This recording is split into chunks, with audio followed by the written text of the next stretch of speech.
a compartir esta jornada, no sé muy bien si llamarla didáctica, académica o todo junto, pero gracias por estar aquí y por arroparnos.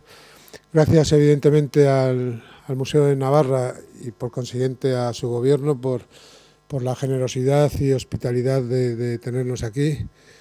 Gracias a la Asociación de Modelistas de Navarra por este magnífico decorado que no esperaba. Y gracias, en definitiva, a todos los que han colaborado para poder celebrar unas jornadas semestrales de historia marítima. Las jornadas de historia marítima es un instrumento del Instituto de Historia Cultural Naval que me honro en dirigir para cada semestre abordar un tema monográfico referido o relativo a la historia marítima o a la historia naval de España. Normalmente las celebramos, o la mayoría de las ocasiones, las celebramos en Madrid, pero de vez en cuando procuramos que sea una vez al año, una vez cada semestre, uno de cada 2 semestres, salir de Madrid y ir a sitios donde habitualmente no tenemos presencia o donde se nos conoce menos, porque al fin y al cabo la historia es conjunta de todos los españoles.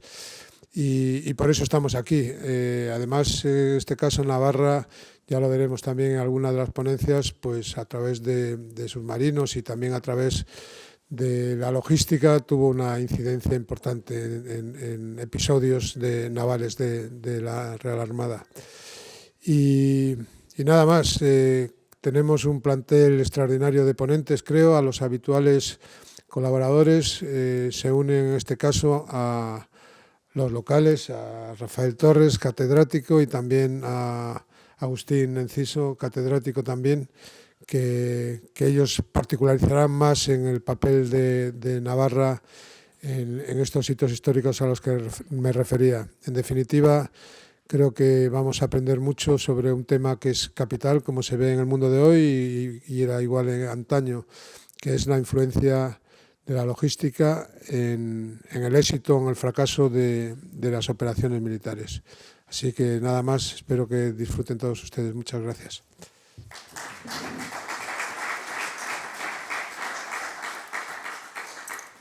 Bueno, buenas tardes. Muchas gracias a todos por venir, a pesar de la hora tan temprana, pero lo digo por las siestas y estas cosas, pero muchas gracias. Lo primero es agradecer al almirante por las palabras de acogida, al Instituto de Historia y Cultura Naval, porque realmente para nosotros es un orgullo que nos haya elegido a la hora de salir a provincias, pues salir a Navarra, que aunque tuvimos una vez mar, ya no lo tenemos, pero hay mucha vocación marinera y muchos marinos, muchos navarros que sirvieron en la Armada y con bastante renombre.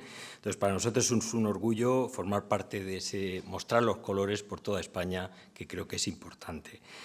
Al director de Estudios e Investigación, Santiago Acosta, pues realmente le agradezco muchísimo porque ustedes no lo saben, pero formamos parte de un lobby cartagenero. Entonces, hablando con él, me dice, pues yo soy del 62, digo, va, como yo. O yo soy de Cartagena, digo, ostras, como yo. Y yo estudié en los franciscanos, digo, como yo. O sea, que hemos sido compañeros, nos sabíamos. Entonces, el motivo de por qué estamos aquí, por qué me han invitado a mí, no es académico, no es porque yo dé más o menos nivel, sino porque soy de Cartagena. Obviamente, esa es la razón. A mí me invitan a coordinar la 70ª jornada, lo cual nos habla de una tradición, de una historia y de un saber hacer todos estos años que nos orgullece, y lo que queremos es mantener el nivel, por lo menos en esa dirección, ¿no? Para nosotros realmente es un orgullo, como universidad, el sacarlo, el utilizarlo como un auténtico antídoto ante esa divulgación tan excesiva que estamos viendo en los Instagram, en los Facebook y tal, donde se simplifican las cosas, y decir, bueno, acercarlo a la universidad, intentar dar un cierto rigor, me parece que de verdad es el mejor antídoto a lo que estamos viendo, la avalancha de discursos sencillos, fáciles de adquirir. Entonces me parece que este tipo de ejercicios es bueno. Es bueno y los vamos a apoyar en la medida que podamos, porque realmente aquí el Instituto está haciendo una gran labor y creo que merece la pena. Bueno, Santiago Costa me propone el estado de la cuestión sobre la logística. Claro, no hay cosa peor que proponerle a un historiador un estado de la cuestión. Dice, bueno, pues ahora puedo hacer aquí una lista de obras, debates, problemas, escuelas y demás. No lo voy a hacer porque es una presentación, entonces lo único que intento es en muy pocos minutos dar pues unas mínimas claves de la evolución histórica de la logística, es decir, cómo ha evolucionado y sobre todo intentar entender por qué se ha empleado de una forma eficaz o menos eficaz de cara a utilizarlo en una batalla o utilizarlo de alguna manera. Ese es el marco que me propongo. Y la mejor manera, vamos a quitarle las letras, con perdón, vamos a ponerle solo esto, la mejor manera es identificar tres grandes problemas que desde el punto de vista del historiador supone la evolución de la logística.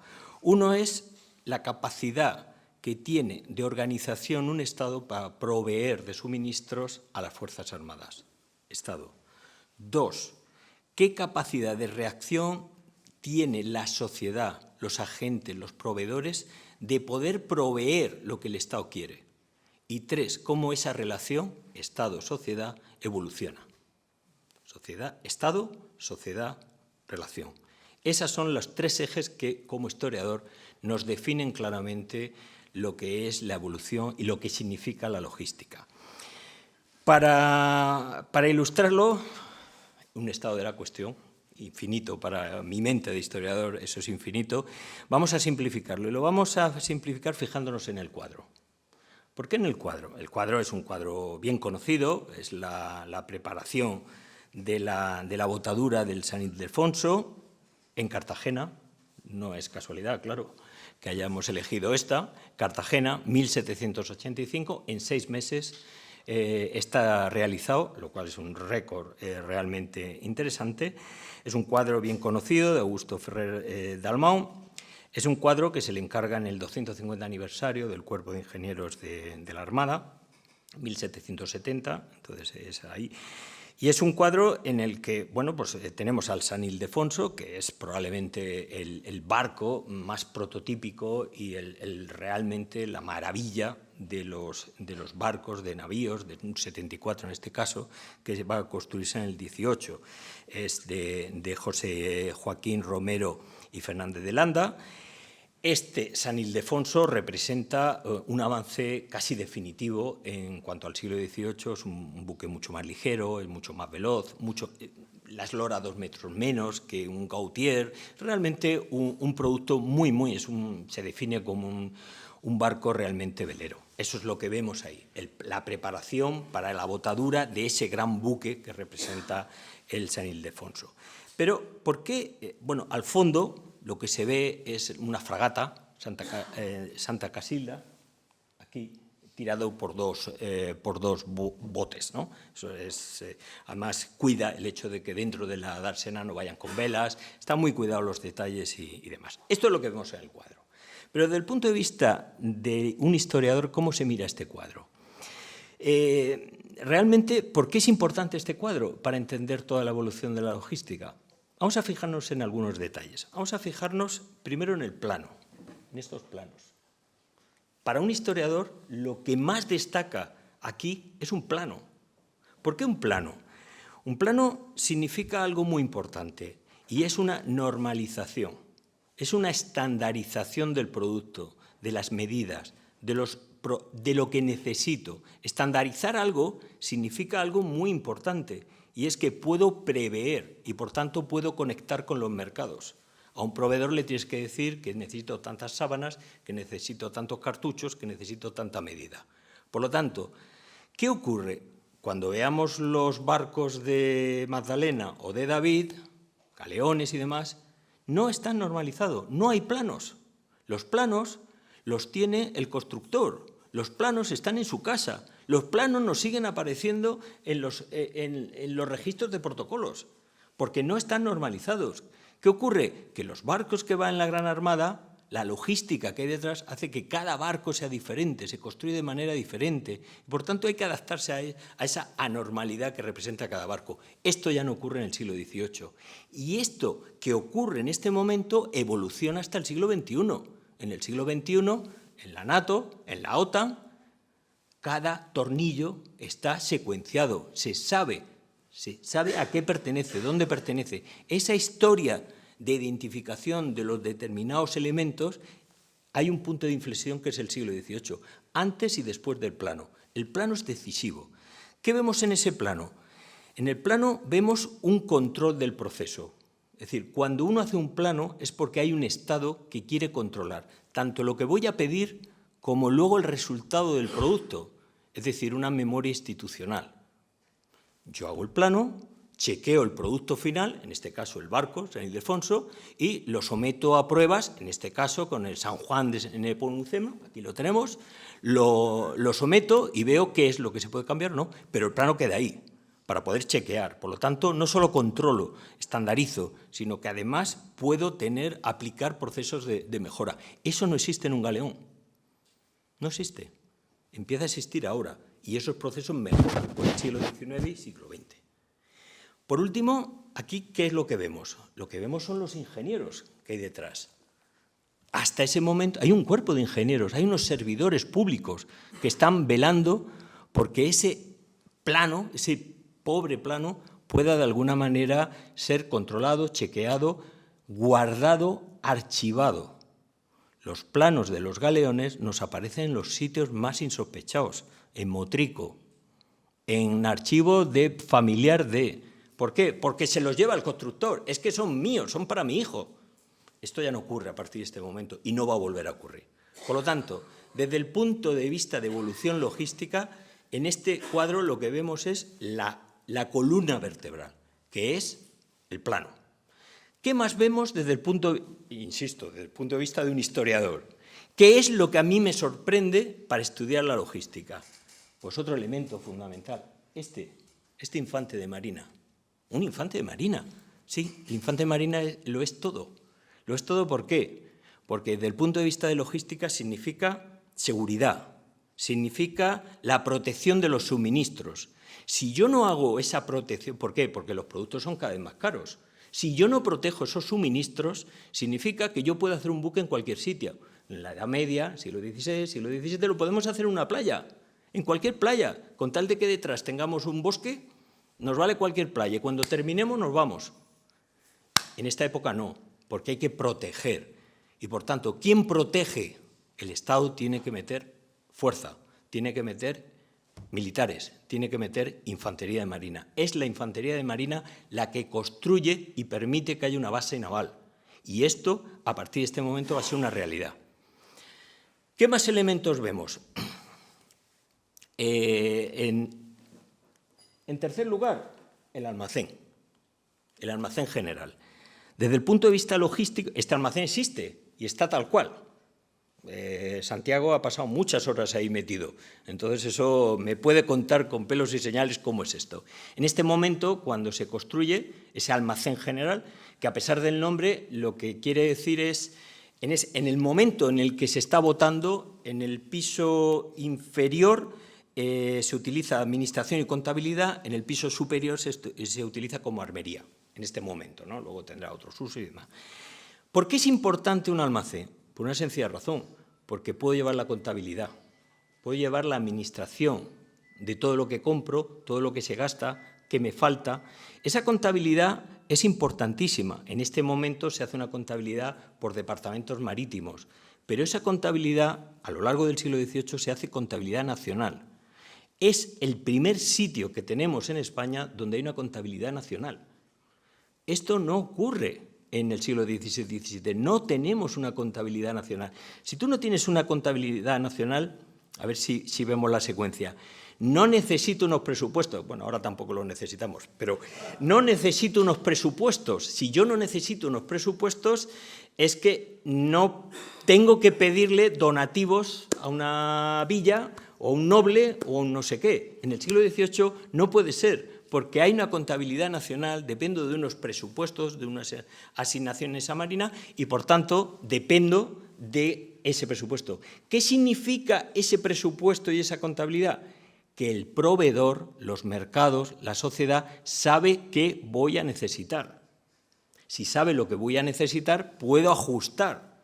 Si yo sé que el S-81, el barco, el submarino Isaac Peral, necesita un nuevo sistema de propulsión independiente de aire, el mercado, la tecnología, pondrá la cabeza en cómo conseguir eso y lo vamos a facilitar. Estoy facilitando la relación entre el Estado, la demanda, la logística y el mercado. Necesito presupuesto, necesito contabilidad. Es importante. En España solo vamos a tener dos medios de conseguir esa contabilidad nacional. Uno va a ser la Armada y otro va a ser el tabaco. Y a finales del 18, algún genio de la lámpara dijo, ¿y si los juntamos los dos? Eso fue real. Al final no se va a juntar, pero es la primera contabilidad. Por lo tanto, en este gran escenario, la contabilidad, el poder contar, significa un antes y un después. En cuarto lugar, me gustaría destacar esto, la madera. Claro, la madera, ¿qué significa la madera? Bueno, que son buques de madera, sí, claro, son buques de madera, pero sobre todo lo que significa es una política, una decisión de cómo se va a proveer. Proveer, definir una política significa... ¿La madera es española? Quien dice madera, dice jarcia, dice... ¿La madera es española? ¿Procede de bosques españoles o procede de bosques del Báltico? Claro, eso es una decisión política.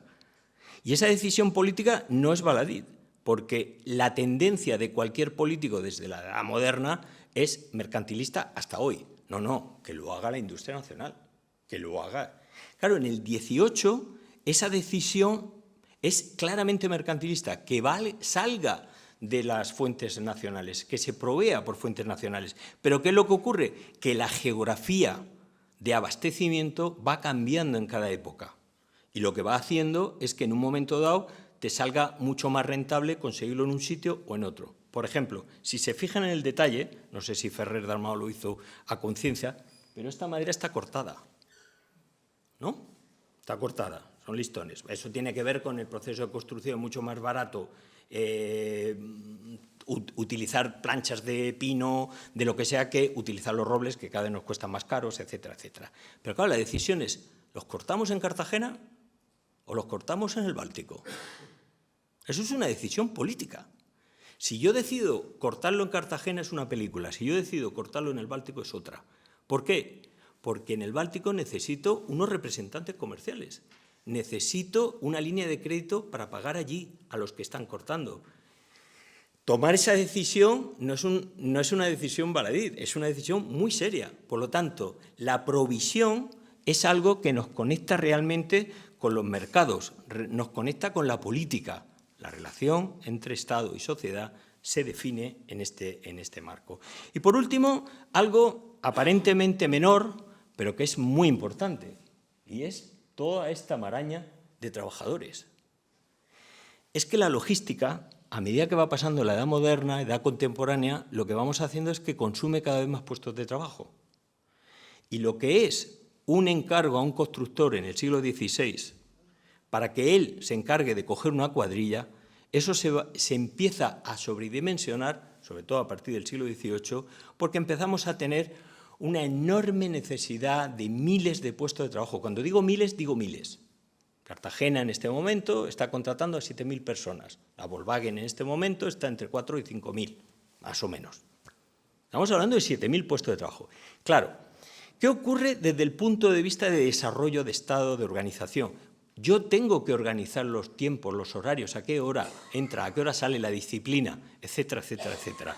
Eso significa que el Estado se involucra en la logística desde otro punto de vista que en la etapa anterior no había hecho falta y a partir de este momento va a ir desarrollándose. Por lo tanto, ¿qué es lo que tenemos en este cuadro? Los elementos fundamentales. Tenemos la normalización, tenemos la capacidad de controlar, la capacidad de relacionarlos. Por lo tanto, si nosotros intentamos resumir esto, lo que estaríamos aquí en el siglo XVIII, en este cuadro, es una transición entre un mundo en el que no se controla o se controla poco, a un mundo en el que cada vez va a ser mucho más exigente el control de todos los materiales y todos los procesos. Por lo tanto, si planteábamos al principio que la logística es, uno, capacidad de organización por parte del Estado, la conclusión que vemos en el cuadro es claramente avance en algo imparable, que es estandarización y control. Si vamos al segundo nivel y preguntamos por la relación con la sociedad, con los agentes, lo que vemos es que se hace cada vez más previsible. Los mercados saben a qué atenerse, pueden reaccionar, pueden ajustar sus procesos de producción a lo que significa la demanda del Estado, la logística del Estado.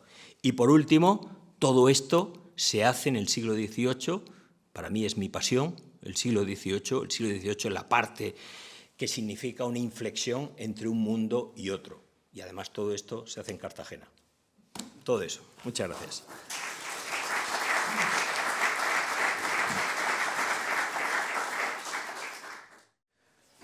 Bueno, pues seguimos con la programación. Entonces ahora va a intervenir el profesor Agustín González Enciso, es catedrático de Historia Moderna, profesor emérito de la Universidad de Navarra, correspondiente de la Real Academia de la Historia, es especialista en Historia Económica, los siglos XVII y XVIII, y actualmente pues, trabaja sobre empresarios, asentistas, en la movilización de recursos para la guerra. Tiene una enorme lista de publicaciones y entre las cosas que me gustaría destacar es que fue mi maestro, mi mentor, mi amigo, y eso es importante para mí, es el que me ha formado, es el que me ha hecho ser un profesional, creo, de esto, y para mí es un orgullo presentarlo porque creo que es una gran persona, un gran profesional y para mí una persona especial. Muchas gracias. Bueno, muchas gracias. Yo quiero, en primer lugar agradecer a Rafa estas palabras. Pronto se verá que de discípulo a maestro, claramente, y de maestro a discípulo. O sea que, gracias a Dios, he conseguido lo que todo maestro desearía, que es que sus discípulos sepan más que el maestro. Así que vamos a bajar de esas grandes visiones de la logística que nos ha presentado antes Rafa Torres, a otra cosa un poco más detallada y concreta, ¿no? Bueno, quiero agradecer en primer lugar también al Instituto de Historia y Cultura Naval que me hayan invitado a dar esta charla y, por supuesto, agradecer al Museo de Navarra la presencia que nos haya dejado estar en esta sala tan interesante que además para nosotros también trae algunos recuerdos de tantas cosas que hemos organizado por aquí de historia. Bien, el título del Congreso, de las jornadas, es Viento en las velas, con una interrogación. Viene a decirnos que los barcos andan con vela, con viento, evidentemente, pero antes hay que tener velas, obviamente, porque si el viento sopla y no hay vela, está claro que no hay nada que hacer, ¿no? Pero destaco así la importancia del abastecimiento, del apertrechamiento, ¿no? Para que un barco pueda no solamente navegar, sino tener capacidad de combatir, porque estamos hablando de barcos de guerra, obviamente tiene que tener capacidad de combatir, no solamente estar en el mar, ni siquiera como un barco cualquiera, ningún barco puede estar de manera cualquiera en el mar, ¿verdad? Bien, para que eso ocurra, tiene que estar perfectamente aparejado, pertrechado, también tripulado, pero ahora no voy a hablar de las personas, saldrán algunas, pero básicamente me voy a referir a los asuntos materiales, ¿no? Bien, ¿cómo se consigue ese abastecimiento? ¿Cómo se consigue pertrechar esto?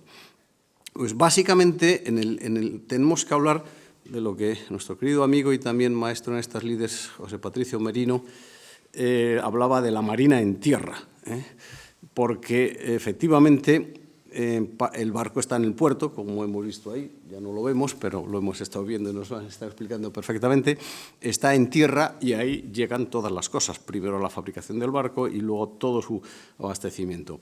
todos los materiales de los que antes nos hablaban y todo ese sistema tiene que llegar a un determinado lugar. En ese sentido, la Marina tiene una ventaja para los abastecedores respecto al Ejército, que es que la Marina tiene un punto, que es el arsenal, el puerto concreto, mientras que el Ejército de tierra se está moviendo por otras partes, con lo cual ahí los proveedores lo tienen más complicado. Bien, pero no nos interesa ahora el Ejército de tierra, ¿no? En el caso de la Marina y en el caso del siglo XVIII, al que me voy a referir fundamentalmente, pues hablamos de lugares concretos que son ya los arsenales, sobre todo en la segunda mitad del siglo XVIII. En el primer tercio del siglo la cosa está un poco más variada, pero tampoco se trata de detallar este asunto, ¿no? A ese lugar tienen que llegar todos los productos que necesita el barco para tener una autonomía, a veces de varios meses, porque si tiene que cruzar el océano, pues en medio del océano no hay nada, agua, solo agua. Y obviamente hay que sobrevivir en ese mar de agua, nunca mejor dicho, ¿no? Bien, como he dicho, voy a hablar de la España del XVIII, con una especial atención a Navarra, sobre todo, y algunas referencias quizás a algunos momentos anteriores, pero puntuales. Y nos interesa pues volver momentáneamente a qué es eso de la logística, ¿no? Pues pertenecer a un barco es conseguir que ese conjunto de materiales llegan a un destino dado y en un espacio de tiempo adecuado. Si va a haber una guerra, pues no se pueden retrasar los materiales, ¿no? Esto nos lleva a eso que hoy llamamos la logística, o quizás siempre se ha llamado la logística, pero hoy logística hablamos siempre de ello, ¿no? Cuando vamos por carretera, por ejemplo, hace algunos años veíamos camiones que ponían transportes del rápido, por ejemplo. Ahora no ve, la mayoría de los camiones que vemos pone logística, compañía logística. Bueno, es lo mismo. La cosa va fundamentalmente de transportes. Pero es un transporte que exige unas condiciones mucho más completas, ¿no?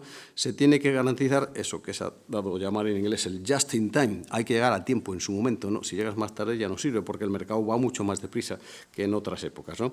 Los productos tienen que llegar a tiempo y al punto de venta, y el punto de venta tiene que estar siempre perfectamente abastecido, ¿no?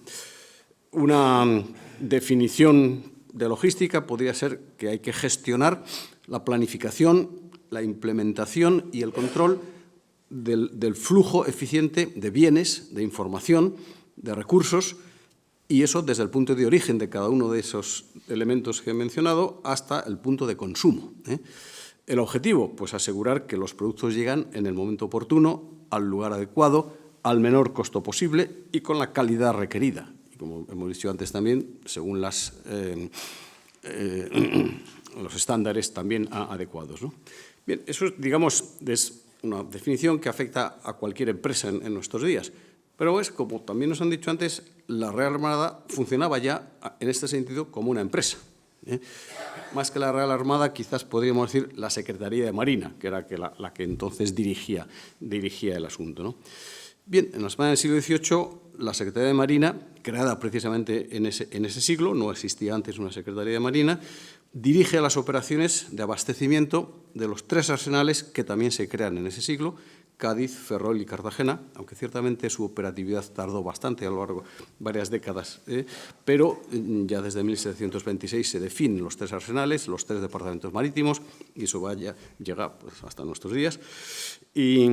Y bien, y desde ahí tiene que salir el barco. El barco es como si dijéramos el comprador, no es que el barco lo compre, evidentemente, pero sí es el consumidor. El contramaestre de cada barco tiene que asegurarse de que están todos los productos necesarios. Por lo tanto, si va a salir una expedición con X barcos, tantos navíos, tantas fragatas, pues el jefe de esa expedición tendrá que ir por cada barco y ver si cada barco tiene todo lo que tiene que tener. Lógicamente, los productos han tenido que llegar antes al arsenal para poder abastecer a cada uno de los barcos, ¿no? Bien, en la primera mitad del siglo XVIII, superada ya la Guerra de Sucesión, España se vio envuelta. Me voy acercando a Navarra. España se vio envuelta en la política revisionista, el intento de recuperar territorios que antes habían pertenecido a la monarquía hispánica, sobre todo en el caso de Italia, sin olvidar también algunas acciones de diferente calado en Ceuta, en Orán, en Gibraltar y algún intento en Menorca. Bien, en concreto fueron importantes las guerras de Italia de 1717-19, de 1733-37 o de 1740-48, algunas de ellas en conexión con otros grandes conflictos internacionales. Por supuesto, la guerra es el principal elemento de consumo de la Marina y del Ejército y, por lo tanto, los pertrechos navales. Y estas guerras, como acabo de mencionar, por eso lo digo, llevan el escenario al Mediterráneo y dan protagonismo a los puertos de Barcelona, de Valencia, de Alicante. Curiosamente, en la primera mitad del siglo XVIII, la Arsenal de Cartagena es todavía un proyecto nada más. Habría sido importante, pero no. Se mantienen allí la escuadra de galeras, pero eso tiende a desaparecer, ¿no? El Mediterráneo es lo importante durante toda la primera mitad del siglo. Y eso generaría el desarrollo de un eje logístico que va a ser clave en esta época y en las décadas siguientes, el río Ebro. Y ya ven ustedes cómo efectivamente estamos en Navarra, porque el Ebro pasa por Navarra, el río Ebro. Precisamente el río Ebro está relacionado con esa importancia, con el papel que Navarra puede jugar, aunque no solamente jugará al Ebro, pero el Ebro es clave en este sentido. Y eso en la primera mitad del siglo. ¿Y qué pasa en la segunda mitad? Bueno, en la segunda mitad la guerra se traslada al Atlántico, y las expediciones navales más importantes se organizan en Ferrol, pero sobre todo en Cádiz y también en Cartagena, que ya están plenamente operativos todos esos arsenales. Bien, estos dos últimos lugares, Cartagena y Cádiz, son fácilmente accesibles desde el Mediterráneo y eso hace que se mantenga la importancia del eje del Ebro, porque el Mediterráneo sigue siendo un centro estratégico por el que sacar los materiales del interior peninsular hacia los arsenales de Cartagena y de Cádiz. Bien, entonces, teniendo en cuenta este trasfondo, ¿qué papel juega Navarra en esta empresa de abastecimiento logística, esta empresa logística de abastecimiento que tiene que poner a punto el abastecimiento de los barcos? Bueno, podemos decir que Navarra, por un lado, fabrica, por otro lado, almacena y distribuye, y por otro lado, financia o es un apoyo para la financiación. O sea que tiene un papel bastante importante. ¿Qué fabrica?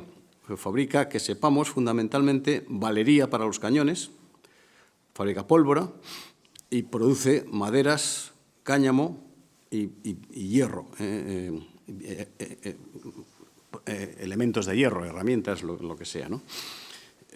También produce víveres, pero no sabemos bien cuántos víveres salieron de Navarra para la Marina, aunque el asentista de víveres de la Marina era un navarro, pero no sabemos lo que salía aquí, pero obviamente algo saldría también. No voy a entrar ahí porque de eso sabemos poco, ¿no?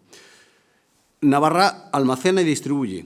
Hay dos lugares importantes, uno, la Ciudadela de Pamplona, ahí la tienen, podría verla, con sus almacenes todavía, por ahí paran muchísimos elementos que se redistribuyen hacia distintos lugares de Aragón, por tierra o por el Ebro. Y el otro punto es el Bocal. ¿Qué es el Bocal? Pues el inicio del Canal Imperial de Aragón en Fontellas, justo en el sur de Navarra, antes de pasar a la provincia de Zaragoza. Hay el Canal Imperial de Aragón, que se había iniciado en el siglo XVI, por eso se llama Canal Imperial, pero que luego se atascó la obra y en el siglo XVIII esa obra se va a reconstruir y va a permitir la navegación por el Ebro hasta llegar a Tortosa. Bien, pues efectivamente al Bocal se accede desde la ciudad de Pamplona por tierra, obviamente, y luego ya la navegación de canal y río combinados hasta llegar al mar. Ese eje, como digo, va a ser muy importante para algunas cuestiones. ¿Y cómo financia Navarra? Pues en parte por el apoyo financiero de muchos personajes que eran navarros y que parte de sus bases financieras estaban en Navarra. Esta plaza se decía en 1721, refiriéndose a Pamplona, es una cita de archivo, es depósito de las municiones que proveen las fábricas de Eugui, de bombas y valería, como asimismo de la pólvora que se fabrica en Navarra. Bien, este informe, como digo, está dentro de unos informes sobre estados de artillería que se hacían en aquella época, y se refiere al caso de Pamplona, y en este informe, con esa cita, con esas frases, se reconoce en 1721 la importancia de la capital navarra como centro logístico, claramente, de almacenamiento y de distribución. Un papel que quizás llevaba representando Navarra, Pamplona y Navarra desde ya hacía algunos años, pero que era relativamente nuevo, porque en el siglo XVII pues realmente esto no era así, o lo era en menor medida para atender la guerra en el Pirineo, ¿no? Sí, los años 80 ya un poco, que es también el momento en que comienza la fábrica de Eugui, ¿no?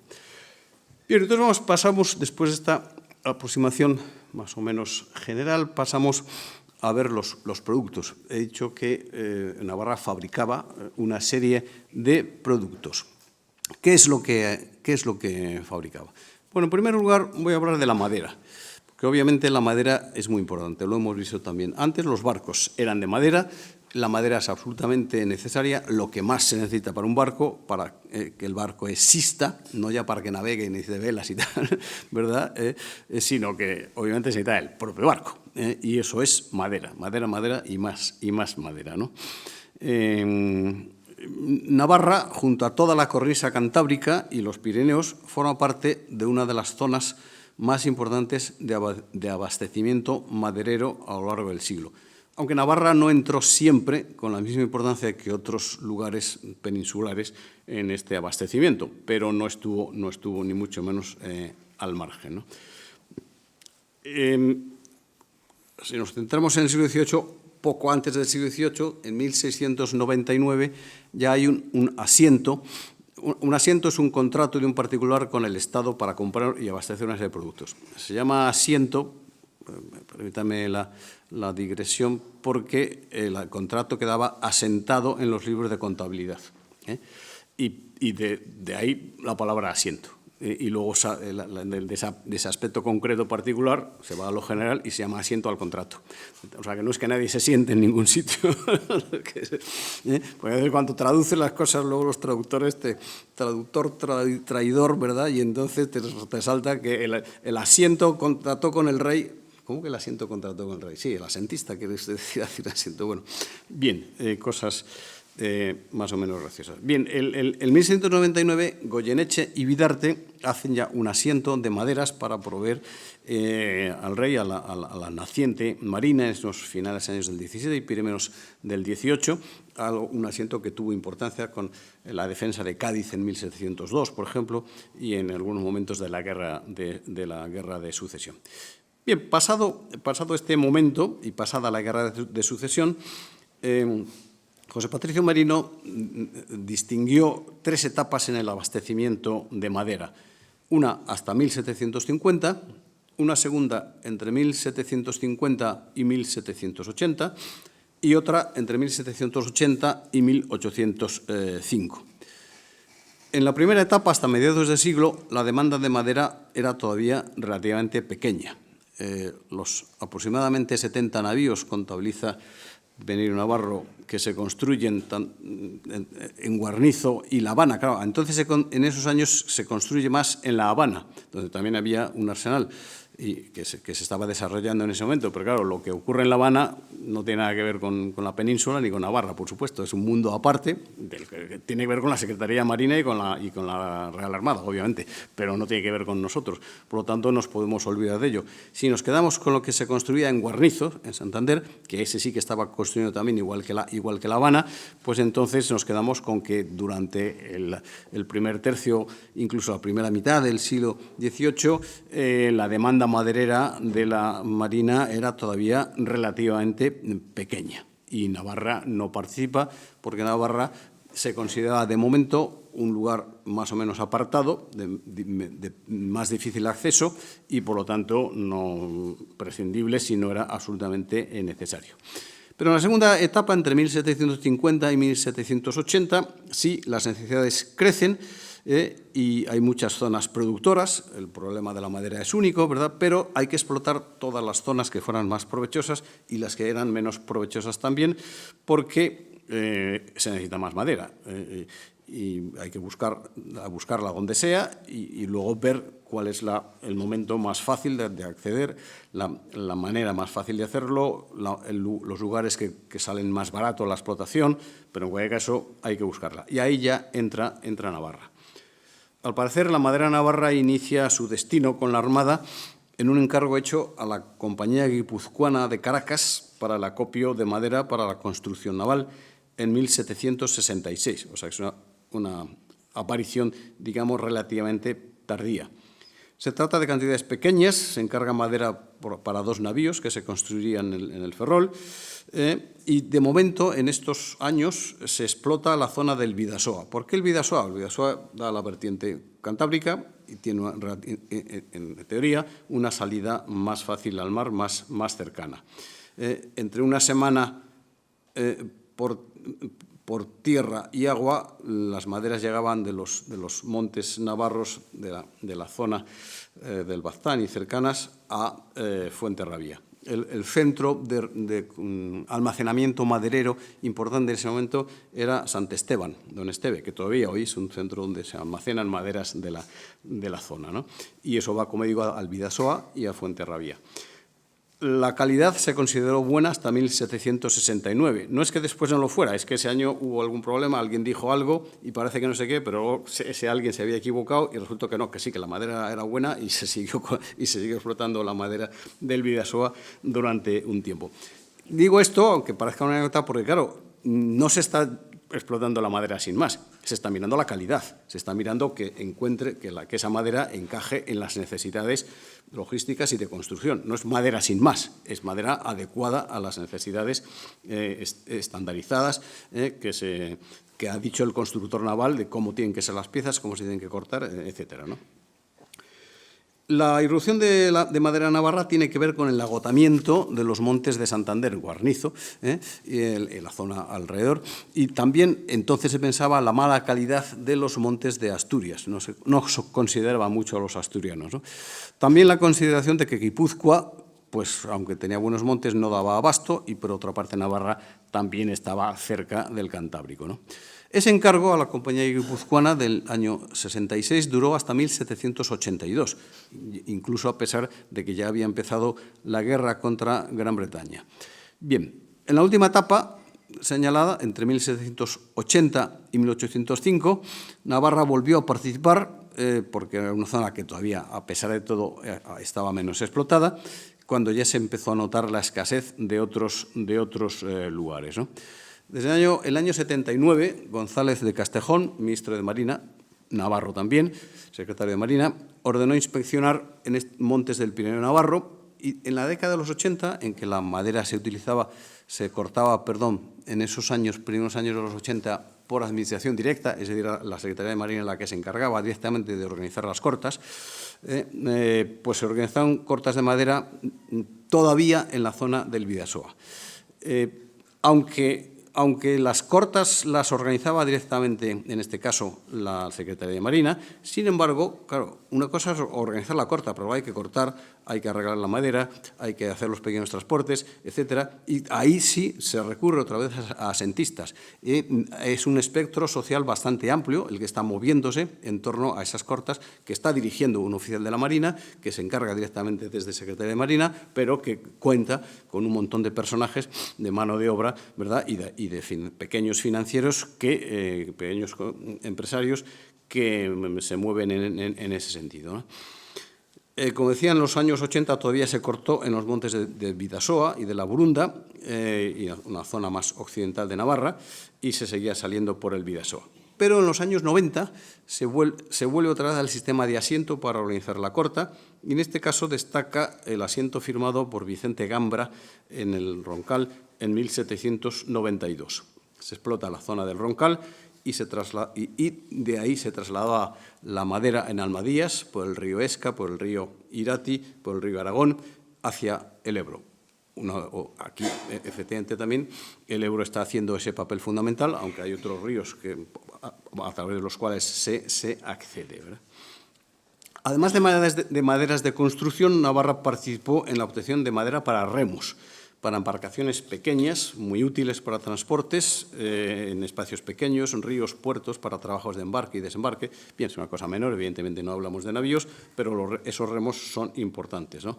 Y eso también ocurre, se explotan los montes de la zona cercana al Bidasoa, y hay compañías son teóricamente compañías vascas radicadas en Bilbao, pero son personajes de origen navarro, como los Garro, los Oronoz, que van precisamente a sus zonas de origen, en las zonas que he mencionado antes, donde enlazan con gentes que ellos conocen para la explotación de la madera y la fabricación de los remos que mencionaba antes. Por lo tanto, navarros establecidos como comerciantes en Bilbao que dan trabajo a las gentes del lugar de su origen. Finalmente, con las maderas, la arboladura. Un buque medio de 70 cañones, como el que nos han puesto ahí antes, utilizaba unos 30 árboles para componer los 22 palos de su arboladura. En 1767 ya se pensó en los Pirineos navarros. La arboladura muchas veces venía del Báltico, por eso también antes Rafa Torres habló bastante del Báltico, ¿no? Pero en el 67 se pensó en los montes navarros para buscar arboladura, aunque no se llegó a hacer nada. Y durante la guerra con Gran Bretaña, a partir del año 1780, se vuelve a pensar en el Irati para buscar esos mástiles y bajar también las maderas por el Irati hacia Sangüesa, el Aragón, etcétera, hacia Tortosa y luego el Mediterráneo y Cádiz. Para bajar esas maderas no solamente hacen falta almadías, que todos sabemos bien lo que es, pero hay que acondicionar el río, porque los ríos estaban llenos de pequeñas presas, bien para molinos, bien para aprovechar el agua, bien para la pesca, etcétera.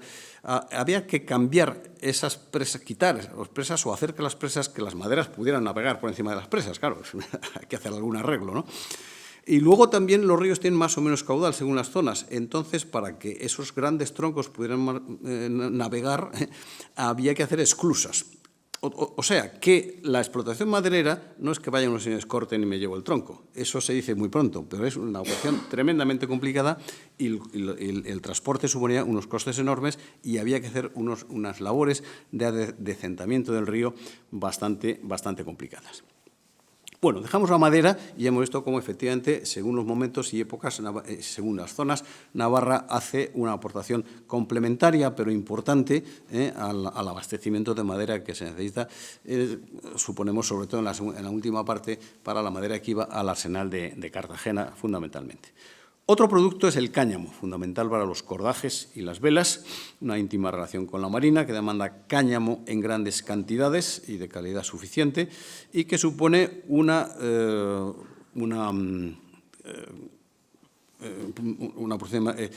competencia, quiero decir, con los gremios industriales del ramo, de sogueros, esparteros, etc.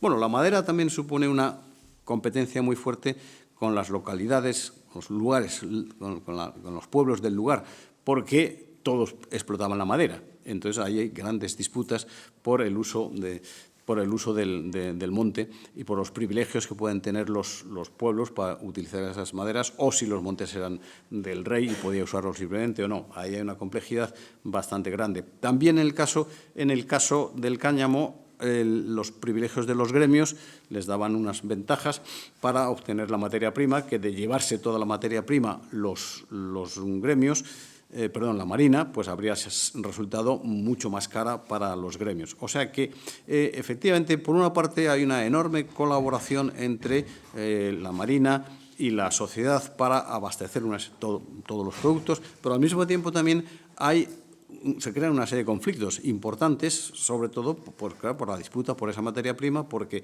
claro, la demanda de estos productos por parte de la Marina es una demanda infinitamente más grande que la capacidad que tiene cualquier otro demandante. Nadie puede hacer competencia a la Marina o al Ejército, si fuera el caso, a la hora de cualquiera de estos productos. Por lo tanto, pues se crea un conflicto importante que dio lugar a veces a conflictos importantes y a juicios también de cierto interés. Bien, en el caso del cáñamo había un empresario de origen navarro, pero que trabajaba en Aragón, comisionado de cáñamos de Aragón, se llamaba Gaudioso Sesma, tipo muy alegre por lo visto, gaudioso, ¿verdad?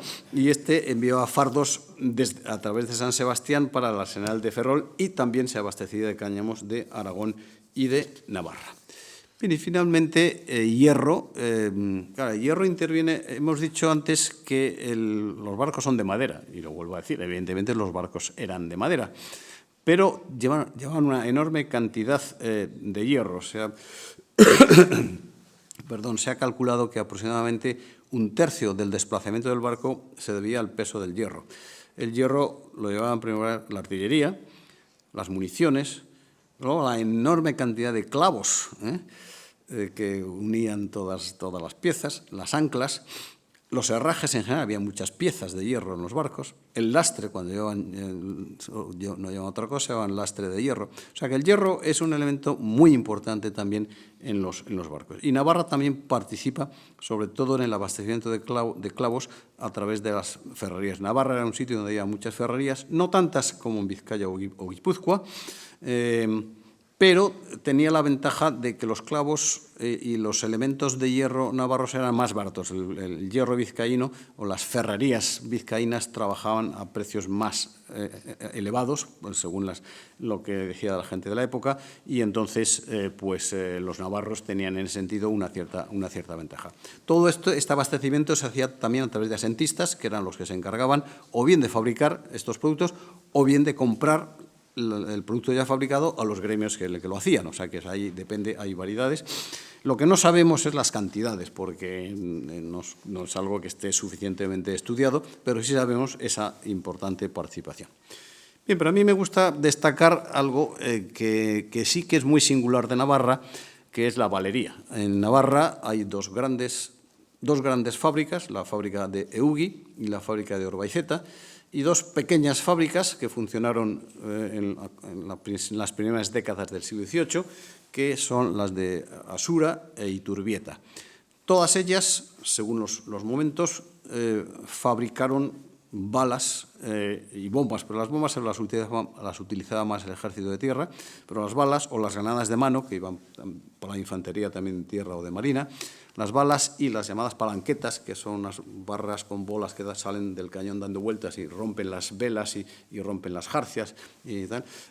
Bien. En un libro sobre objetos de la Marina de Nelson se recoge la imagen de una bala de cañón incrustada en las maderas del Victory. También en el Museo Naval en Madrid hay una cosa parecida, una bola. Bien, esa bala a la que me he referido es de la batalla de Trafalgar. Podríamos decir que existe un 25% de probabilidades de que esa bala sea navarra. Porque en Trafalgar, 50% españoles o franceses. Si dispararon contra Nelson, tenían que ser españoles o franceses, aunque hubiera un error y fuera fuego amigo, bro. O sea que 50% para si era española o francesa. Y luego podía ser o bien de la fábrica de Lierganes y la Cavada en Santander, donde se fabricaban cañones desde el siglo XVII y también fabricaba valería, o bien de Eugui o Orbaiceta, que eran las únicas fábricas que entonces funcionaban. O sea que un 25% de probabilidades de que esa bala a lo mejor no era ninguna. Pero bueno, con esto lo que quiero resaltar es la importancia de la fabricación de valería, de munición de cañón en Navarra, ¿no? La moderna Eugui es una ferrería que conocemos por lo menos desde el siglo XV, que fabricaba hierros normales, luego fue una fábrica real que fabricaba cascos y armaduras, después se convirtió en una fábrica de espadas, ya a finales del XVI fabricó balas de cañón de hierro, luego vivió durante una parte del siglo XVII, luego desapareció, y en 1689 José de Aldaz, luego marqués de Monterreal, compra al rey la vieja ferrería y la convierte en una siderurgia moderna con altos hornos al estilo de los de la Cavada, Corduente, etc. Y para vender valería al rey. Una fábrica que ya está en pleno rendimiento en los años finales del siglo XVII y que está documentado cuya valería se utilizó con profusión en la Guerra de Sucesión, tanto en tierra como en mar, por ejemplo, en el sitio de Barcelona en 1714 y en otros momentos, ¿no? La fábrica de Eugui fue gestionada por diferentes asentistas, Aldaz, que era su propietario, Loperena y compañía, Francisco Mendinueta. Era una fábrica, por lo tanto, privada, particular, que contrataba con el rey, hasta que en 1766 Carlos III compra la fábrica en un intento de estatalizar la producción de valería Por eso creará luego la de Orbaiceta y luego se crearán también algunas otras fábricas pequeñas que realmente fabricaron muy poco, por eso no las he incluido en la probabilidad de Trafalgar, realmente, Jimena de la Frontera y otras, ¿no? Pero esas realmente trabajaron muy poco, ¿no? Bien, durante la época privada los asentistas concertaban el correspondiente contrato para abastecer una cantidad determinada durante un número de años fijado. La cantidad se fijaba en quintales, que es una cosa más genérica, pero luego la Secretaría de Guerra, en este caso, porque la controlaba la Secretaría de Guerra, pero pasaba las órdenes de la Secretaría de Marina, la Secretaría de Guerra, en este caso, concretaba las cantidades concretas del producto que se necesitaba, tantos miles de balas de este calibre, tantos miles de este otro calibre, etcétera, ¿no? Tantas bombas, etcétera. Y, obviamente, los calibres de los que se hablaba son los calibres de los cañones de hierro que montaban los barcos, ¿no? Obviamente, ¿no? La relación era con la Secretaría de Guerra porque muchos de esos productos, eran, sobre todo bombas, eran para el ejército, pero la mayoría de las balas, como he dicho, eran para la Marina y se arreglaban a los calibres de los cañones que tenían los barcos. Desde 1766 la EUGI estatalizada siguió produciendo lo mismo, quizás un poco más, porque el rey aplicó presupuestos mayores una vez que era el propietario de la empresa y siguió haciendo esa fabricación. También a partir del 84, en parte por el agotamiento de los montes cercanos a EUGI, se organiza la fábrica de Orbaiceta. EUGI y Orbaiceta están ahí, las ruinas se pueden visitar, y es lo que vemos fundamentalmente son los edificios, los restos de la época de Carlos III y Carlos IV. Las empresas estuvieron en servicio activo hasta 1794, cuando fueron arrasadas por las tropas francesas en la Guerra de la Convención o por las propias españolas que destruyeron la fábrica para que los franceses no las ocuparan. Orbaiceta se recuperaría en algunos momentos posteriores del siglo XIX, pero luego dejó de producir también. Toda la producción de municiones bajaba también hacia el río Ebro, que para llegar a los arsenales de Cartagena, o sea, desde EUGI o desde Orbaiceta, llegaban hasta Pamplona, de Pamplona iban por tierra hasta el Ebro y después al Bocal y luego ya hasta el Mediterráneo. Si en maderas Navarra era complementaria, como hemos dicho, o en cáñamo, o incluso en hierro, en general que vimos antes, era una producción complementaria. En Valería, en cambio, el papel de Navarra fue absolutamente esencial, porque solo había o Liérganes o EUGI, Orbaiceta solo desde finales de los 80, ¿no? Pamplona, y voy terminando, distribuidora de productos. La ciudad de Pamplona jugó también un importante papel de almacenamiento y distribución de armas personales.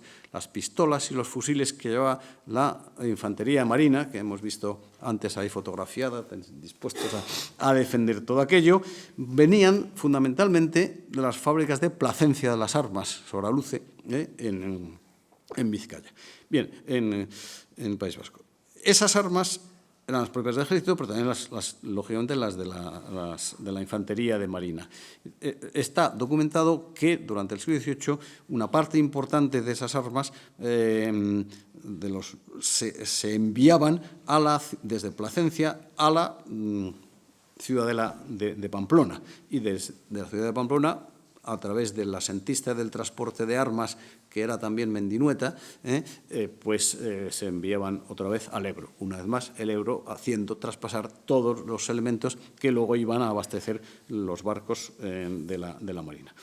No conocemos bien la historia de esa fabricación en la segunda mitad del siglo XVIII, pero sí sabemos lo suficiente para poder afirmar que su producción siguió siendo abundante, quizás algo escasa en algún momento, que fue de calidad, y lo que nos interesa ahora, que buena parte de esa producción continuó siguiendo el camino hacia la ciudadela de Pamplona para desde allí bajar al Ebro y al Mediterráneo. Lo mismo podemos decir de la pequeña fábrica de pólvora que había en Pamplona y que también funcionó de la mano de los asentistas correspondientes. Y para terminar, simplemente una mención a algunos personajes navarros que tienen que ver con la financiación, porque hemos dicho que Navarra también participaba en la financiación. ¿Cómo? A través de la capacidad financiera de los financieros, de los hombres de negocios. Pues hay que tener en cuenta, ¿por qué capacidad financiera? Porque cuando se hacía un negocio con el rey pagaba cuando quería, cuando podía, no porque no quisiera, sino porque realmente no podía. Entonces, en realidad, cualquier negocio con el rey era un préstamo en dinero o un préstamo en especie. Si yo contrato con el rey para abastecerle de balas, ya sé que le estoy haciendo un préstamo, porque esas balas me las va a pagar mucho más tarde. Por lo tanto, es un apoyo financiero, obviamente. O sea que cualquier asentista que trabaje con el rey se puede decir que está resolviendo un problema financiero al rey. También un problema tiene. Por lo tanto, cualquier asentista navarro que está abasteciendo lo podemos incluir en este sentido. José de Aldaz, fabricante de balas. Juan Francisco Mendinueta, asentista de UGI y también de transporte de armas. Miguel Francisco Aldecoa, asentista de pólvora. Norberto Arizkun, asentista de víveres para la Marina, que durante 70 años la casa de Arizkun estuvo abasteciendo víveres para la Marina de toda España. Pedro Irigoyen, Martín de Iriarte, Michelena, asentistas de transportes. Iturralde, ministro de Hacienda, etcétera. Son un puñadito de unos pocos hombres navarros, hay muchos más, que participaron directamente en no ya como personajes de la Marina o de la Administración, que también, sino como desde el punto de vista, digamos, de la parte material de las finanzas y del abastecimiento de todo tipo de productos. Bien, y eso es todo. Esa es sin más detalle, porque hay que reducirse al tiempo adecuado, pues eso es lo que, digamos, una imagen de la participación realmente importante de Navarra, o por lo menos importante en la proporción correspondiente. Claro, estamos hablando de un territorio pequeño con poca población, que eso tiene que decir. Es que eso es mucho menos que Andalucía, pero claro, compare usted Navarra con Andalucía. O sea que en términos proporcionales, y sobre todo en el caso de la valería, por la singularidad de las fábricas navarras, la aportación de Navarra a la Marina pues fue también realmente importante. Nada más, muchas gracias.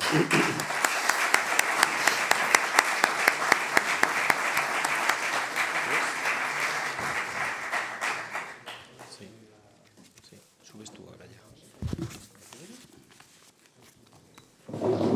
Que haya... Sí.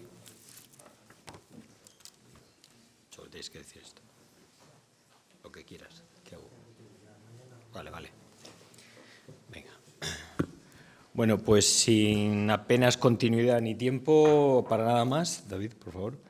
La siguiente charla que vamos a tener, ahora ya pasamos casi de lo estructural que hemos estado hablando, un poco ya en orden cronológico, vamos a ir viendo algunas batallas, el objetivo es cómo de eficiente son estos sistemas a la hora de aplicarlo. Y creo que tenemos la mejor puesta de largo con una persona especialmente relevante en lo que es una jornada, que a pesar del nombre es más que eso, es la jornada de Brasil, que han hecho una exposición y realmente es un especialista más que sobrado. David García Hernán es catedrático de Historia Moderna en la Carlos III de Madrid, académico de la Real Academia de la Historia, y realmente ha trabajado en temas relativamente amplios, centrados en la nobleza, el antiguo régimen, pero sobre todo se ha ido especializando en la guerra, en los acontecimientos bélicos de esa época. Ha hecho muchísimos libros y me niego a citarlos todos porque son realmente muy interesantes. Uno de los últimos, Lepanto, El día después, La guerra y paz, Historia cultural. Realmente a él no me atrevería nunca a pedirle un estado de la cuestión. Eso también se lo digo. Bueno, entre muchísimas realmente aportaciones a la historiografía española, quizás la última, porque ha sido muy mediática, es la recuperación de Bahía, es la jornada que ha sido ampliamente recogida en la prensa y en varios sitios. Entonces tenemos el orgullo y la posibilidad de escucharlo de primera mano. Nada más. ¿Cómo puedo pasar las diapositivas? Sí, pues aquí. Ve pasando. ¿Dónde está mi presentación? Espera, yo te lo... Somos historiadores y por tanto... Quieto yo. Y por tanto limitados. A ver... Esta es la mía, sí. Vale, entonces... Sí, lo ponemos en modo presentación. En modo presentación, que puede haber yo la siguiente. ¿Sabes cómo hacerlo? No. Bueno, es igual. Para hacerlo. Aquí. Y tienes esto por si quieres... Vale. Bueno, pues, ¿se oye bien? Sí. Bueno, pues muchísimas gracias, querido colega y amigo Rafael Torres Sánchez. Y bueno, es un orgullo y un placer estar aquí, al lado del San Juan Nepomuceno y del Santísima Trinidad.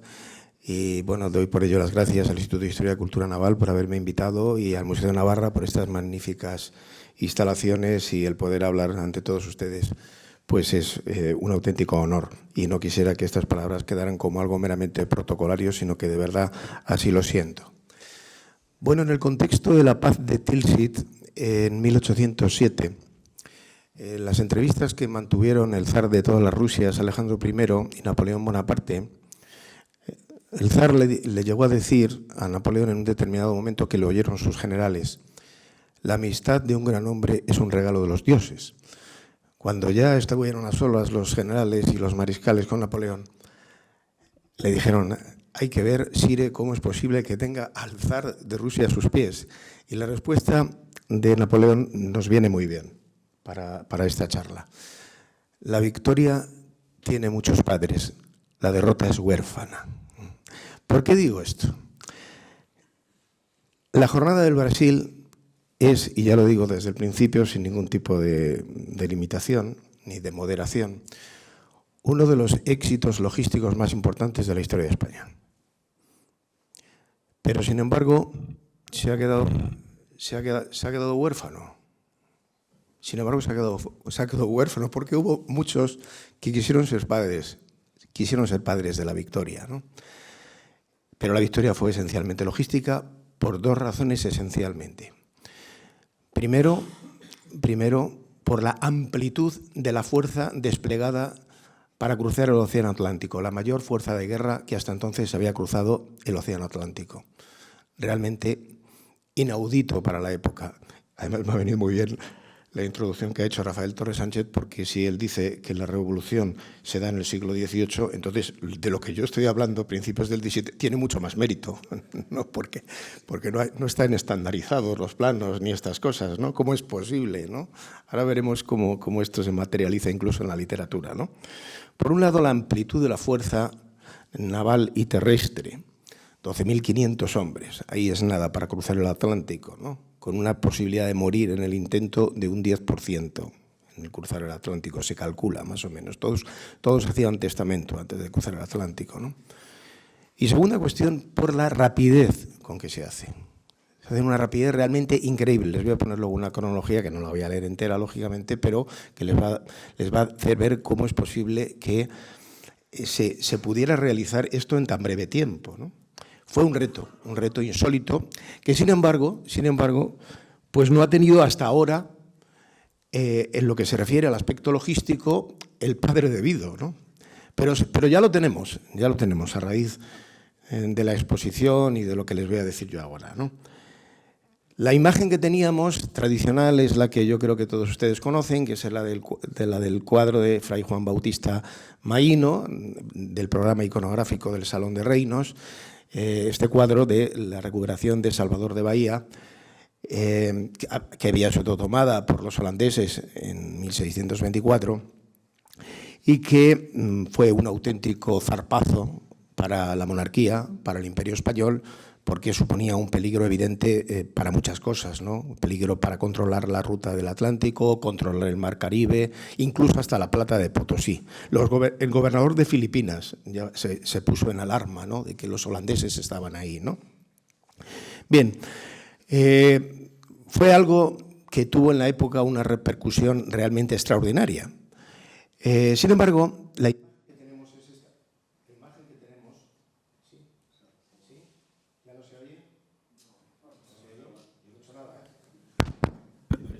La logística no falla. Sí.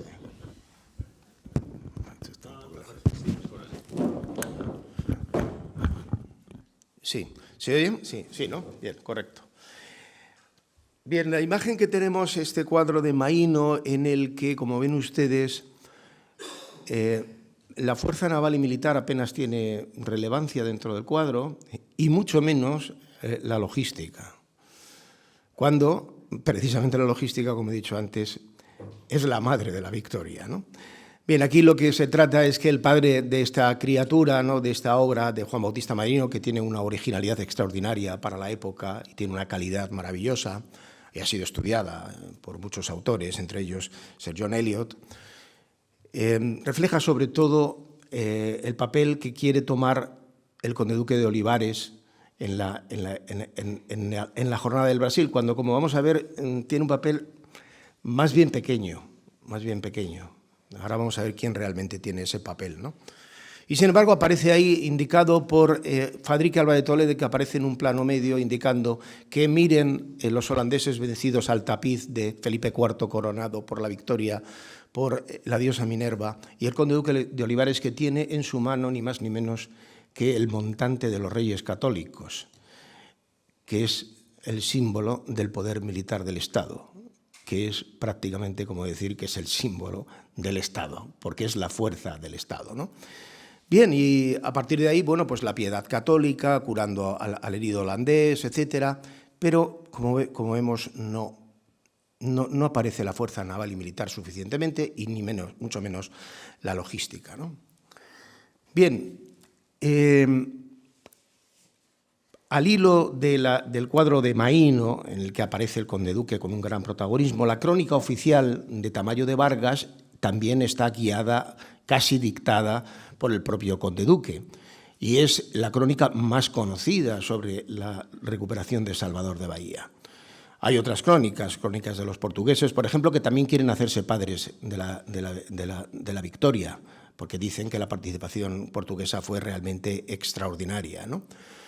Pero aquí tenemos una obra manuscrita que no llegó a publicarse, que es el Compendio Historial de la Jornada del Brasil de Juan Valencia y Guzmán, que era un soldado particular, un soldado de ventaja, que formó parte de esa expedición de la Jornada del Brasil y que, la investigación nos lo ha demostrado, tenía una relación muy directa con don Fadrique de Toledo, que fue quien comandaba las tropas, ¿no? Hasta el punto que hemos llegado, a través del estudio archivístico, a constatar que fue contador mayor de la Casa de Villafranca.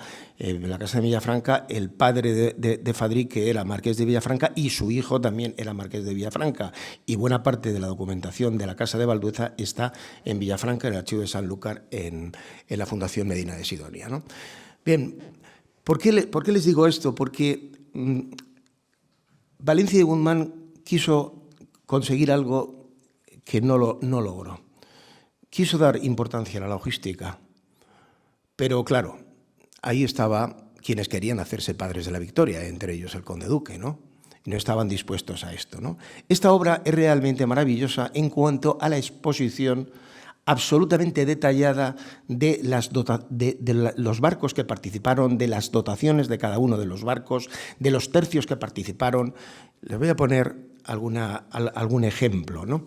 En esta publicación de 1624, que dos de los autores forman parte de nuestro grupo de investigación sobre la Jornada del Brasil, aparecen las crónicas. Hubo más de 200 relaciones de sucesos en Europa sobre la Jornada del Brasil, más que sobre la batalla de Lepanto.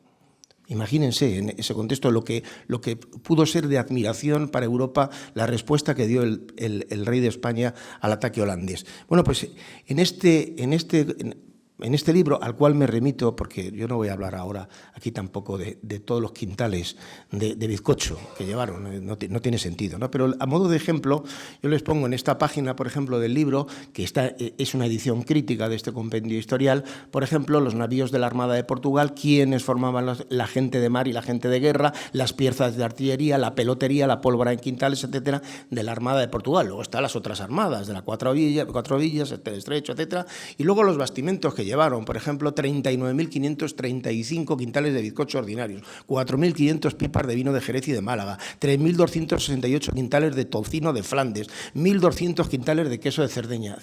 Una lista absolutamente interminable en los dos puertos donde se estaban preparando las dos armadas, la Armada de Portugal en Lisboa y la Armada del Estrecho junto con la Armada del Mar Océano, y luego llevaron las de las Cuatro Villas y de Nápoles en Cádiz, cómo se estaba realizando todo esto. Bien, pues ahora tenemos la oportunidad de ver, a partir de la iniciativa que hemos tenido por un cuadro que hemos redescubierto porque prácticamente no se conocía hace unos pocos años, de dar a la logística el lugar que se merece en esta victoria, ¿no? Este cuadro, Sitio de Empresa de la ciudad de Salvador de Bahía, como ven, expone una cantidad de detalles realmente increíbles. No lo voy a comentar todos, es imposible, ¿no? Les puedo decir de momento que están los 52 navíos gruesos, básicamente galeones, y las 11 embarcaciones complementarias que iban en la Armada y que formaban esa media luna. Están todos, los hemos contado. No hemos contado los 12.585 hombres, pero es probable que estén, ¿eh? Es probable que estén en el cuadro, ¿no? Bien, lógicamente, este detalle de la logística lo tiene Valencia y Guzmán porque ha podido acceder a la documentación que tiene el comandante de la flota y jefe militar de la expedición, de la expedición, que es Fadrique de Toledo, ¿no? Pero ha quedado desdibujado, pero no aquí. Ha quedado desdibujado para la historiografía hasta ahora, pero no aquí. Fíjense, esto es un libro de historia abierto y en la parte inferior izquierda del libro aparece con detalle cada una de la disposición de las fuerzas, ¿no? Tanto de las fuerzas navales como de las fuerzas terrestres, ¿no? Bien, a partir de ahí hicimos una serie de estudios técnicos, ¿no?, sobre el cuadro. Primero había que datarlo exactamente, efectivamente es un óleo del siglo XVII, y los archivos, luego evidentemente se correspondió con la investigación archivística, como ven ustedes, el archivo de Simancas y esencialmente la sección de Guerra y Marina. A mí me ha venido muy bien también lo que ha dicho el profesor Torres Sánchez, porque vamos a ver desfilar en estos minutos de la exposición esos tres fundamentos que ha mencionado de la logística. Primero, la presencia del Estado; segundo, los proveedores; y tercero, la relación que hay entre Estado y proveedores, ¿no? Y lo vamos a ver, ¿no? O sea, me ha venido estupendamente porque lo que voy a hacer aquí es la relación de todo lo que fue. Ya está en Valencia y Guzmán. Vayan a esa publicación y lo ven. Están al detalle.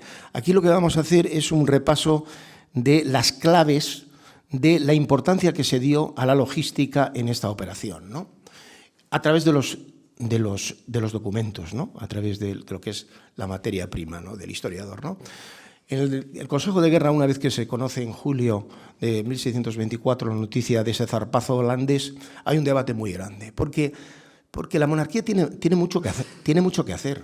Es decir, el historiador, cuando llega a Guerra y Marina, lo que antes era Guerra Antigua, en el archivo de Simancas, y va sobre un determinado tema tan importante como la Jornada del Brasil, pues se cree que es que todo en la documentación va a ser sobre la Jornada del Brasil, porque fue algo impresionante en la época. Pues no ocupa ni el 20% de la documentación. ¿Por qué? Porque es que también está el norte de África, es que está el Estrecho, es que está Filipinas, es que está Flandes. Es increíble que desde el centro neurálgico de Madrid y su entorno se pudiera dirigir el mundo, 4 continentes. Y aquí lo vemos en la documentación. Por ejemplo, nada más saber, a principios de agosto hay la primera reunión e importante reunión del Consejo de Guerra para ver qué se hacía, cuál era la respuesta que se iba a dar. Pues claro, había algunos que decían, bueno, Brasil, vamos a seguir con Flandes, ¿no? Si Brasil está muy lejos, si Brasil, al fin y al cabo, bueno, hombre, sí, es la capital, Salvador de Bahía, azúcar, esclavos, pero comparado con Flandes, donde verdadero está el mérito de la monarquía es en Europa, ¿no? Y así, por ejemplo, el padre confesor Antonio de Sotomayor, que forma parte, dato interesante, forma parte el padre confesor del rey, del Consejo de Guerra, pues llega a decir que su majestad mandó pocos días a prevenir una armada para socorrer los 4 puertos de Dunkerque, y suplica a su majestad que lo haga. Es decir, vamos a seguir con Flandes, ¿no? Dice, fíjense qué razón, dice, porque si los holandeses tuviesen socorro antes de que llegase la armada, de su majestad, podría ser que la jornada no sea de efecto. Es decir, como lleguen los holandeses antes que nosotros, ¿para qué vamos a gastar tanto dinero? No, vamos a Flandes, que es mejor, ¿no? Y también debe Su Majestad prevenir de eficaz remedio en que haya armada suficiente para asegurar la plata que viene de las Indias, porque es muy creíble que los holandeses tengan prevenidos dichos lances para acometer la plata y entrar en la bahía, para las dos cosas. Y vamos a ver, vamos a asegurar la plata, que es el nervio de la guerra, como decía Carlos V, ¿no? Entonces, no todo el mundo estaba de acuerdo en dar una respuesta en Brasil, ¿no? Pero, sin embargo, el que triunfa es Gondomar. El conde de Gondomar, experimentado conde Gondomar, que había sido embajador en Inglaterra y que tenía una experiencia de la política internacional extraordinaria, no tanto Olivares. Olivares en aquella época apenas sabía nada de política internacional, estamos a principios de los años 20, apenas sabía nada. Y es Gondomar el que da la clave de lo que se tiene que hacer. Y aquí lo tenemos escrito, ¿no? Su Majestad tiene tantas tierras y plazas a la marina que es imposible conservarlas todas sin la reputación, ni tener en cada una lo que es menester para su defensa, y que esta conservación de la reputación ha de consistir en que sepan los enemigos de Su Majestad que a cualquier parte que fueren no han de poder conservarse en ella, porque las fuerzas de Su Majestad los han de ir a echar y desalojar a donde quiera que estén. Esta es la clave. La clave es cueste lo que cueste. Como se diría hoy en día, hay que ir con todo a Brasil. Cueste lo que cueste, ¿no? Y esto lo va a reflejar Tomás Tamayo de Vargas, que he mencionado antes, en su propia crónica, y en suceso de tanto cuidado, de tanta importancia, y que habría de existir la observación de todo el mundo, no era razón que se pusiese a riesgo el crédito de España, ¿no? Que es el subtítulo de la exposición del Museo Naval, ¿no?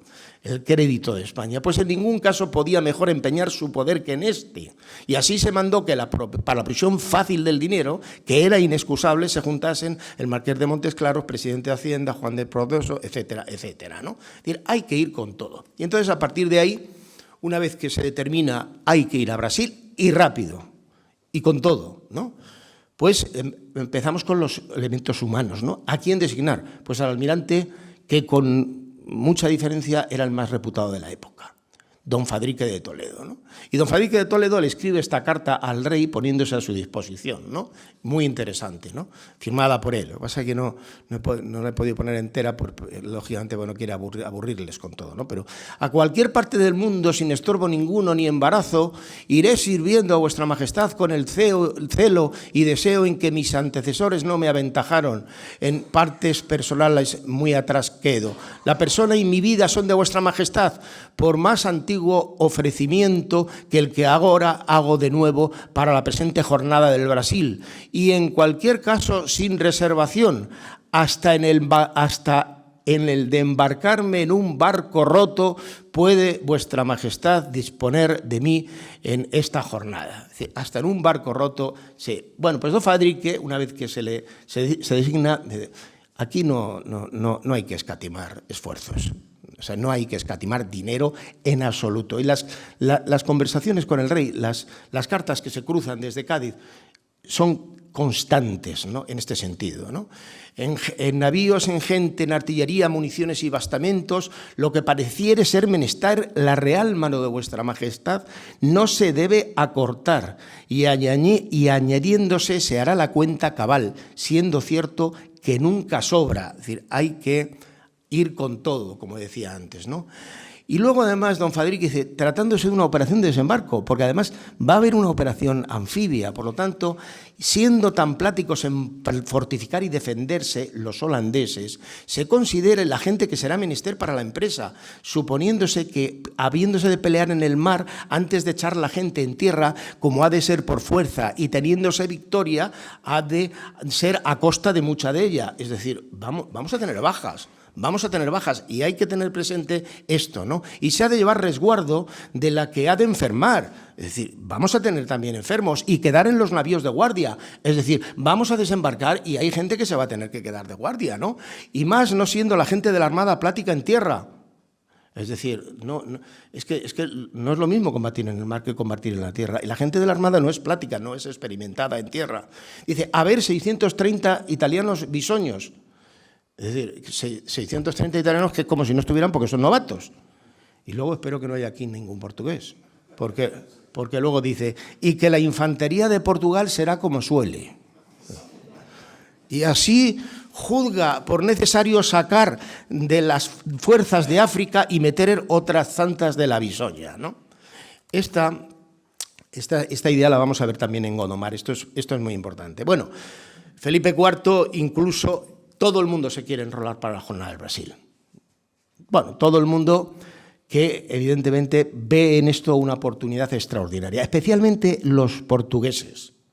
Los portugueses no han tenido la experiencia que han tenido los castellanos de servir a la monarquía y no tener las recompensas que esperaban.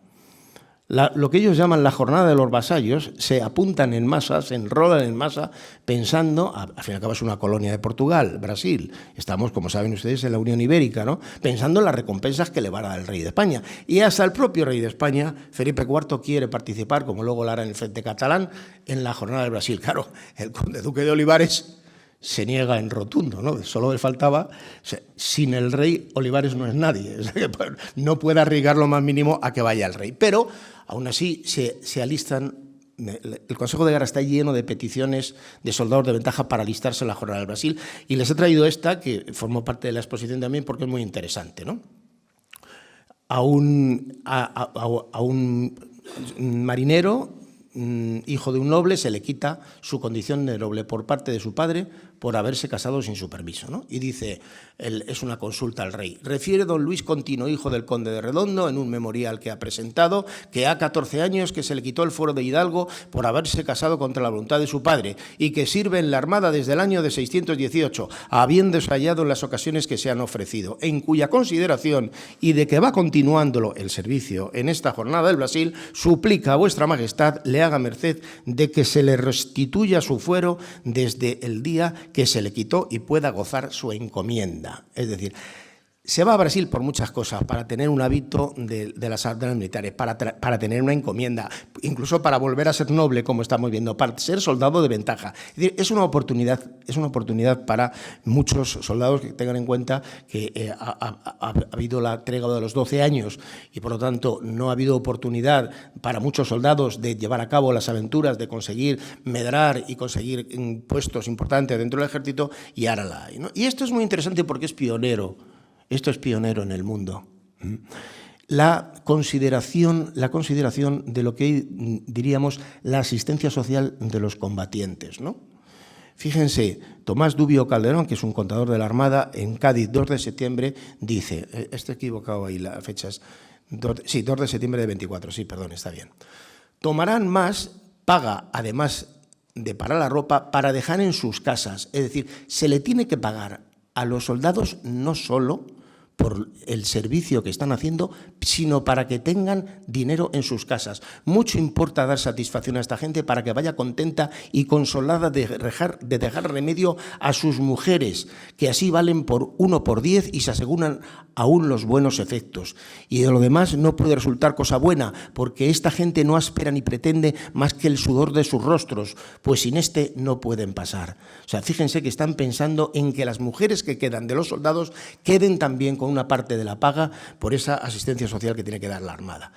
A partir de ahí, bueno, pues hay dentro del Consejo de Guerra hay constantes alusiones a que se tiene que ir con los pertrechos, bastimentos, las provisiones necesarias. Agustín de Mexía, por ejemplo, propone que hay un equilibrio entre soldados y las necesidades logísticas, ¿no? Por ejemplo, habla aquí y los encabalgamientos y artillería de campaña necesarios que fuera menester, sacar la artillería en tierra y los pertrechos que fueran necesarios para el caso que se haya de sacar gente de mar, ¿no? Gondomar también quiere la máxima colaboración logística de Portugal, ¿no? Dice, como ha de el dicho señor don Antonio, y que al Consejo y Gobierno de Portugal se les ordene que crezcan el número de gente y bajeles cuanto se pueda, como parte en que va la total conservación o ruina de aquella corona, y hacerlo sin demora. Es decir, los portugueses tienen que saber que tienen que aportar todo lo que puedan, ¿no? Porque está su ruina o su conservación, ¿no? Fíjense qué interesante en esto de los proveedores, ¿no? Incluso holandeses proveen a la Armada hispano-portuguesa para conquistar una plaza que han tomado los propios holandeses, ¿no? El Consejo de Guerra sobre la forma de traer por mano de holandeses árboles y jarcias para el galeón que se fabrica de la Capitana del Mar Océano. La Capitana Don Fadrique, que se estaba fabricando, ¿no?, a 19 de agosto de 1624, y habiéndolo visto el Consejo, ha parecido consultar a vuestra Majestad que por esta vez se podría permitir el traer los dichos árboles, como don Alonso dice, y la jarcia necesaria para el dicho galeón, por ser para efecto tan preciso, dando fianzas de que no traerán cosas prohibidas, por las que lo fueren quedarán perdidas. Es decir, como traigan cosas prohibidas, se les va a quitar, ¿no? Luego picas y medias picas, que están pendientes en la Armada. El marqués de Caldeirita, por ejemplo, que forma parte también del Consejo de Guerra, que haya expertos en tierra y mar y que se lleven lanchas para el desembarco, ¿no? También es de parecer que se vayan lanchas, porque son muy necesarias para echar la gente en tierra y para otros menesteres, ¿no? Pedro Pacheco, también del Consejo de Guerra, hace hincapié, me he equivocado ahí, hace hincapié en que se lleve todo lo necesario para la guerra lo escribí muy rápido esto, para la guerra de sitio, ¿no? Los holandeses han fortificado, han mejorado las fortificaciones, son fortificaciones modernas, es fortificación abaluartada, ¿no? Y entonces hay que embarcar, se dice aquí, 8 medios cañones para batirlos y fuertemente, y para que haya ingenieros pláticos para abrir trincheras y todo el personal necesario para este tipo de guerra, ¿no? Luego, el conde de Gondomar también propone que se saquen soldados experimentados de Orán para que se vayan a Brasil, porque decía el conde de Gondomar, para defender murallas no hace falta ser muy experimentado, ¿no? Murallas de Orán, ¿no? Pero sin embargo, para tomar al asalto una ciudad como Salvador de Bahía, ahí hay que ser experimentado, ¿no? Y por lo tanto propone esta medida y sale adelante, ¿no? Porque dice que se saquen 400 o 500 soldados de los presidios de África, metiendo otros tantos bisoños de las compañías que se levanten, ¿no? Es decir, los nuevos que se vayan a Orán y los experimentados que se vayan a Brasil, ¿no? Luego, la desesperación del propio, y si tienen la firma autógrafa de Fadrique Álvarez de Toledo. Fíjense, la carta al rey, que también la hemos puesto en la exposición, la carta al rey está desesperado precisamente porque la logística debía ir más adelante de lo que iba, ¿no? Tan desesperado como que le echa la bronca al rey. En 12 de agosto también de 1624, fíjense lo que dice. Desde postrero de mayo que volví al puerto hasta 10 de agosto han pasado casi 2 meses y medio. Si este tiempo se hubiera aprovechado y venido el dinero y las órdenes desde el principio descansadamente, se hubieran dado las carenas y embarcado el bastimento y pudieran estar los navíos navegando. Nuestra Señora guarde la católica majestad, etcétera. Es decir, le está llamando la atención ni más ni menos que al propio Felipe IV de que las cosas en la logística se tenían que haber hecho como él decía, ¿no? Y aquí tienen de nuevo el cuadro y les voy a leer la descripción que hace Valencia y Guzmán de todos los elementos que aparecen allí, nada más aparecer la Armada en esa forma de media luna. Y luego veremos algún elemento más y ya lo cerramos porque no quiero pasarme de tiempo, ¿no? Dice Valencia y Guzmán, entró la Armada dentro de la bahía adornada de sus estandartes, flámulas y gallardetes, y la Real y la Almiranta Real y Capitana de Portugal con estandartes reales de Damasco, de la advocación arriba dicha de la Inmaculada. No se ve aquí, pero está la Inmaculada en las velas de la Capitana, ¿no? Ocupando todo el distrito de la bahía en forma de media luna, puestos en batalla que fueron menester todos los navíos que venían en la Armada para sitiarla por la anchura y grandeza de 7 leguas, 34 kilómetros. 34 kilómetros. Emponiéndose la capitana el estandarte real en la cuadra o una flámula en la verga de gavia de la banda de estribor y tirando 2 piezas, señal de artillería, ¿no? Bueno, los detalles que tiene el cuadro para dar ese merecimiento de la victoria logística son realmente extraordinarios. Esto es una guerra moderna, es una guerra, como se decía también en el compendio historial, se diría que querían conquistar la plaza a cañonazos. Claro, nosotros pensamos, bueno, ¿y cómo no? No, es que en una plaza defendida por la traza italiana, por esa escuela de fortificación, como por ejemplo la Ciudadela de Pamplona, normalmente no se rendía. A cañonazos imposible con eso, bueno, se rendía por hambre. ¿No? Se diría que, pero sin embargo, esto es una guerra moderna extraordinaria. Se contrata a Juan de Oviedo, que pone unas condiciones enormes para poder ir a la jornada de Brasil, que le subieran un sueldo absolutamente astronómico, era el mejor ingeniero de Europa. Por unas condiciones están constatadas, ¿no?, en el archivo de Simancas, ¿no?, para que vaya a la jornada del Brasil, ¿no? Quizá por eso, por esas condiciones, es curioso, porque en la obra El Brasil restituido, Lope de Vega menciona a todos los grandes personajes que intervienen y a los que son baja, los que mueren en el combate, como por ejemplo el maestro de campo Pedro Osorio, pero no menciona a Juan de Oviedo. Y aquí lo tienen, como un homenaje de Valencia y Guzmán a la logística, ¿no?, a la importancia de la ingeniería. Sin duda es él, porque la cruz que lleva en el pecho, para que se hagan una idea, estamos aquí en el cuadro, fíjense los detalles que tiene. Estamos aquí, en este círculo rojo. Este círculo rojo es esto. Fíjense para ver esta cruz, gracias a los análisis técnicos que hemos hecho. Es la cruz de Montesa, de la Orden de Montesa, no es la cruz de Santiago. La cruz de Santiago es cruz latina y esta es una cruz griega. Es la cruz de Montesa. Era caballero de Montesa, Juan de Oviedo, y además, antes de morir, perdió una pierna. Mírenlo, aquí está cojo, solo con una pierna. Y es una especie de homenaje que hace el pintor, el anónimo pintor todavía, estamos intentando averiguarlo, llevamos años con el tema, precisamente a este aspecto de la logística y de la guerra. Bueno, el conde de Gordomar también, bueno, establece todo lo que hay que llevar, ¿no?, con mucho detalle, ¿no? Y aquí tienen la cronología que les he mencionado, ¿no? En poco tiempo, en un año, se consigue vencer la plaza, ¿no? El 14 de enero sale de Cádiz la Armada Española, llega a la flota al Valle de Todos los Santos el 29 de marzo y el 30 de abril se firma la capitulación irlandesa, claro. No es de extrañar que el personaje Herejía, en la obra de Lope, dijera: ¿quién les dio tan breve traza por la tierra y por el mar? ¿Cómo es posible que estén aquí delante de nuestros ojos 52 galeones en tan breve tiempo? ¿Cómo es posible? Pues gracias a la logística, evidentemente, ¿no? Y eso es lo que hace, por ejemplo, que termine Lope con estas frases que reventarían de aplausos el corral de comedias. Dice el hijo del coronel holandés que defiende la plaza: no rendirse desvarío por más que se contradiga, que el que más razones diga aún no debe de saber el peligro que es tener a España por enemiga. Claro. Y por lo demás, termino pues indicándoles entre estos aspectos de la logística lo que significa este cuadro para nosotros, en lo que no hay ninguna representación en el mundo tan fidedigna de lo que es una operación anfibia del siglo XVII como este cuadro.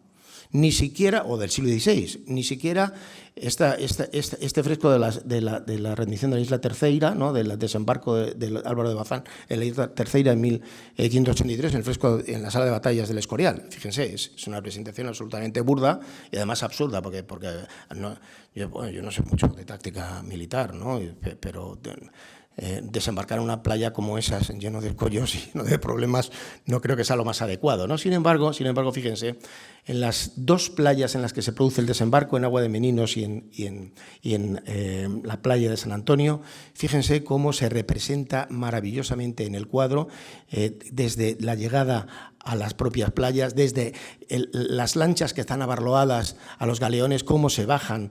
Esto no lo tenemos en ningún sitio, y hemos comprobado, obviamente, aquí tenemos otra lancha abarloada, cómo se consigue un asiento que no es ni positivo ni negativo de las embarcaciones, ¿no?, para equilibrar el peso, ¿no?, de las picas y de las medias picas, para que vaya navegando sin ningún tipo de exceso las embarcaciones. Aquí vemos más lanchas abarloadas, aquí tenemos más, aquí tenemos la otra playa, fíjense, con las piezas de artillería singureñas, cómo van desembarcando en las playas. Y bueno, y aquí tienen la fortificación abaluartada, ¿no?, con la artillería y